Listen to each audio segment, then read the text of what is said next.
In 1914, a surgeon named Harry Sherman walked into an operating room in San Francisco and made a decision that would permanently change the color of every hospital in the world. He refused to wear white.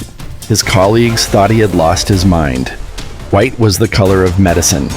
White was the color of cleanliness, of sterility, of the scientific authority that separated modern surgery from the butchery of previous centuries. White was what surgeons wore. Sherman put on green. Within 20 years, every major hospital in the Western world had followed him. Not because green was cleaner, not because green was more sterile, because of something green does to the human eye that no other color in the visible spectrum does with the same precision.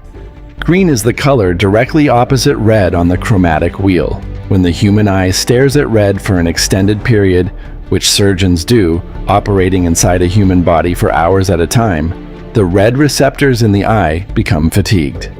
They stop processing red accurately.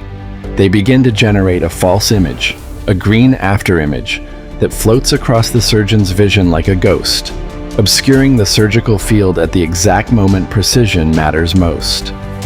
When the surgeon looks away from the red surgical site and looks at a white wall, a white coat, a white surface, the green afterimage blazes against the white with full intensity, blinding, disorienting, potentially fatal to the patient on the table. But when the surgeon looks away from the red surgical site and looks at a green surface, the green afterimage disappears, absorbed, canceled. The eye resets. The surgeon sees clearly. The patient lives. Harry Sherman did not discover this through neuroscience. He discovered it through observation. He noticed that surgeons who operated in rooms with green walls made fewer errors in the final hours of long procedures. He did not fully understand why.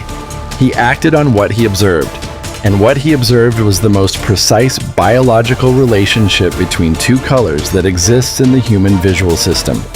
Red and green do not merely contrast, they cancel each other.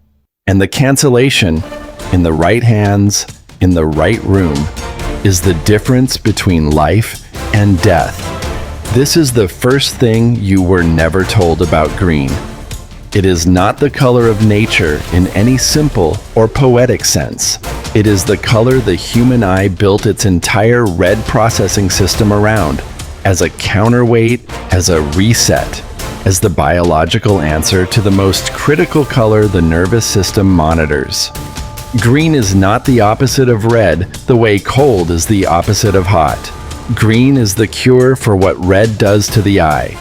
And every civilization that ever looked closely enough at the human body discovered this relationship and used it.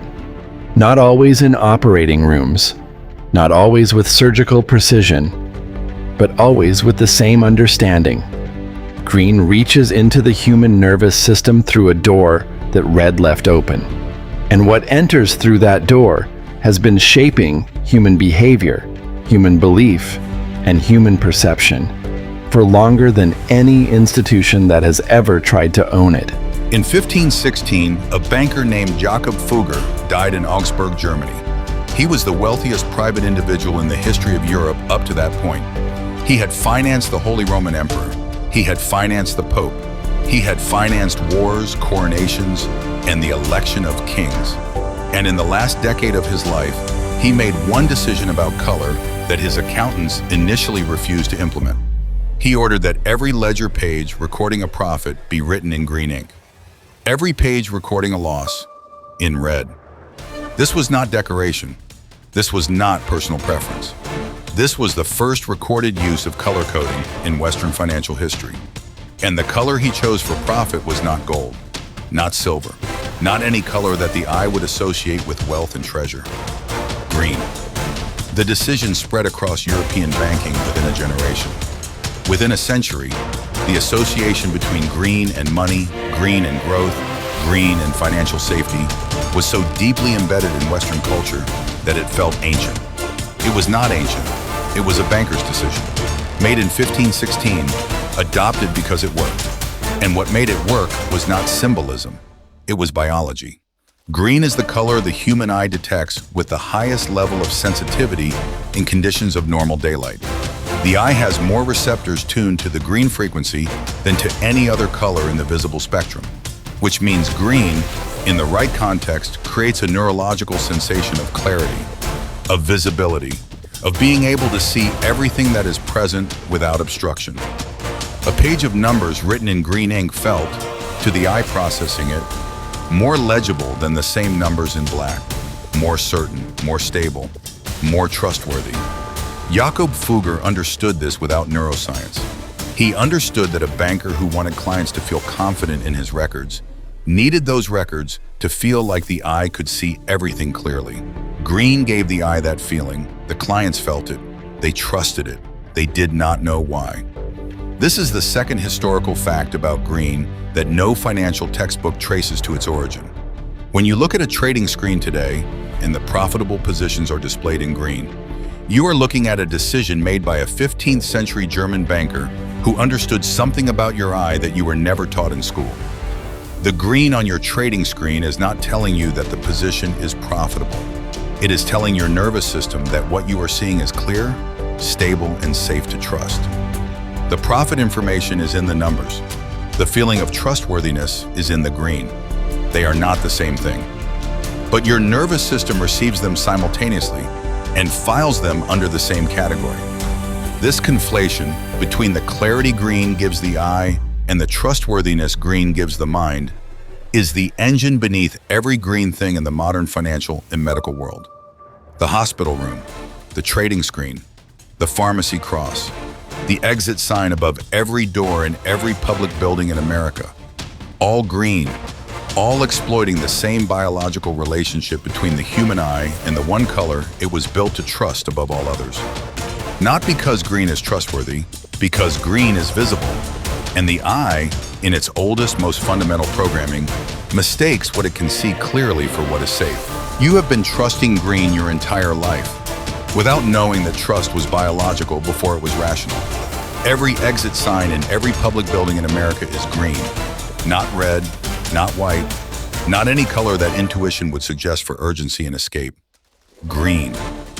The decision was made in 1972 by the National Fire Protection Association after a study that took 11 years to complete.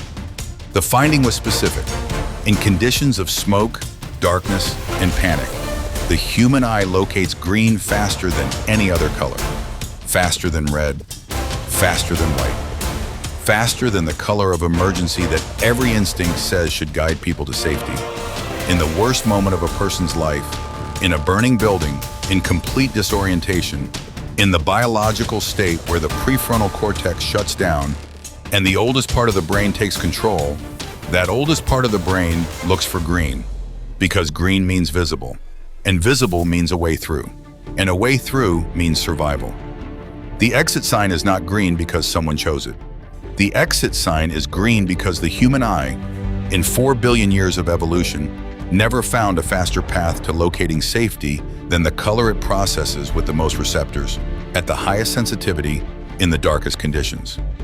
You have walked past green exit signs your entire life without once asking why they are green. The answer is older than the building you were standing in. Now think about every other green thing in your daily life that you were never asked to choose. The pharmacy cross, the WhatsApp icon, the Spotify icon, the John Deere logo, Whole Foods, Animal Planet, the recycling symbol, all green, all exploiting the same biological truth. The eye trusts what it can see clearly. Green makes the eye feel it can see clearly. Therefore, the eye trusts green, before the mind has decided whether trust is warranted. Whole Foods does not use green because their food is natural. They use green because your nervous system assigns the quality of visual clarity to whatever is surrounded by green. And visual clarity, in the oldest programming of the human eye, means the thing in front of you is exactly what it appears to be. Nothing hidden, nothing obscured, safe to consume. The surgeon in the green operating room, the banker with the green ledger, the exit sign above the burning door, the grocery store that wants you to trust its produce without inspecting it too carefully. All of them reach the same color through different roads. All of them found that green does to the eye what no other color does. It removes the feeling of obstruction. It creates the sensation of seeing everything. And a nervous system that feels it can see everything stops looking for what might be hidden. That is not safety. That is the precise neurological condition in which every institution that has ever needed your trust has done its best work. Next, we enter black. Not the absence of color, the most psychologically complex color in the human visual system, and the only color that every culture on Earth has assigned to both the highest possible authority and the deepest possible grief, simultaneously, without ever finding the contradiction worth resolving. Why does the color of mourning and the color of power share the same frequency? And what does it mean that you wear it on the most important days of your life in both directions?